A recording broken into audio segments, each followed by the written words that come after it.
Thank you, Mr. Speaker. The official opposition for years has been fighting for an independent review of MLA salary and benefits.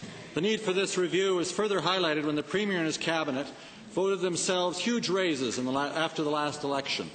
Where we won the battle with the passing of Motion 501, there are still unanswered questions about the scope of review of this committee. To the Premier, will the recommendations of the committee be binding?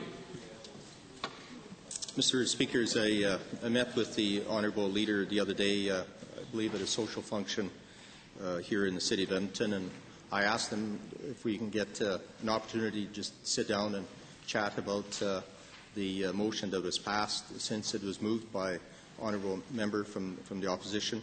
And we're going to do whatever we can to work with the opposition parties and put the right committee in place. And that information, I believe, goes to the to-year committee, or the committee that's chaired by you, Mr. Speaker. Honourable Leader. Thank you, Mr. Speaker. Will the MLA Pay Committee's scope include the extra pay that government members receive for sitting on internal Cabinet policy committees? The Honourable Premier.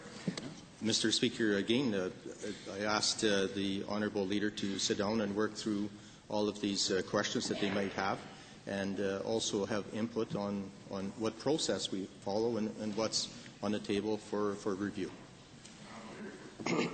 Again to the Premier, will the MLA Pay Committee's scope include travel, accommodation and hosting expenses that are claimed by both members and their assistants?